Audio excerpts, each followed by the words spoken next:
বাংলাদেশের অন্তর্বর্তীকালীন সরকারের প্রধান উপদেষ্টা ডাক্তার মোহাম্মদ ইউনূস সাম্প্রতিক ঘোষণা করেছেন যে আগামী জাতীয় সংসদ নির্বাচন 2026 সালের এপ্রিলের প্রথমার্ধে অনুষ্ঠিত হবে।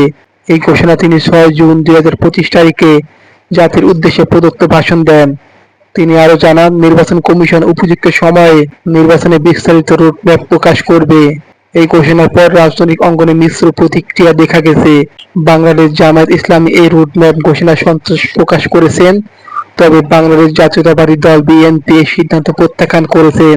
তারা দাবি করছে যে নির্বাচন আরও আগে হওয়া উচিত এবং এপ্রিল মাসে নির্বাচন হলে তা রমজান মাসের সঙ্গে সাংঘর্ষিক হতে পারে, যা বাজেট পরিকল্পনার সমস্যা সৃষ্টি করবে।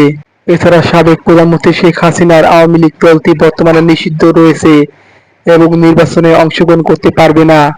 তবে বিএনপির নেত্রী খালেদা জিয়া সম্প্রতি একটি দুর্নীতি মামলায় খালাস পেয়েছেন, যা তাকে নির্বাচনে অংশগ্রহণের সুযোগ করে দিতে পারে।